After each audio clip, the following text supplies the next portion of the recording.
And if there was no AIS signal, including military ships, by the way, if there was no AIS signal, then that boat was likely fishing illegally. So let me give you an example of that. Would be, there's a scientist who decided he wanted to get a handle on the offshore illegal fishing catch.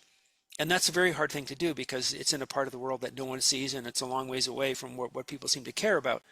So what he did was he strapped a GPS and magnetometer onto an albatross. Because an albatross spends, 2 years at sea, and they fly literally, thousands and thousands, if not hundreds of thousands of square miles, and they're attracted to ships. So every time that the magnetometer went off, they're near a ship.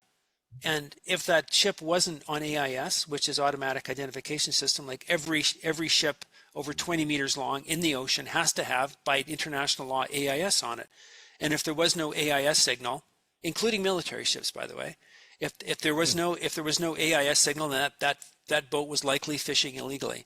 So he strapped magnetometers and GPS, was a very, very cheap thing to do, on something like 160 Albatross, and they covered 45 million square miles of the South Pacific.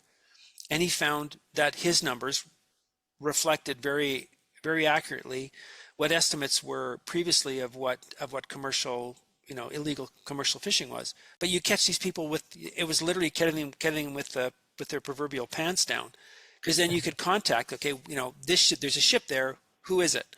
And they could then send a particular asset, whether it's a satellite or if it's near a coast, they could fly over it with a plane and take a picture and say, okay, what are you guys doing here?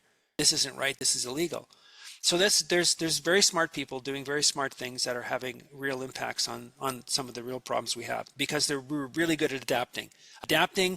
As an example, you adapt an albatross to find, with some interesting technology to go find an illegal ship.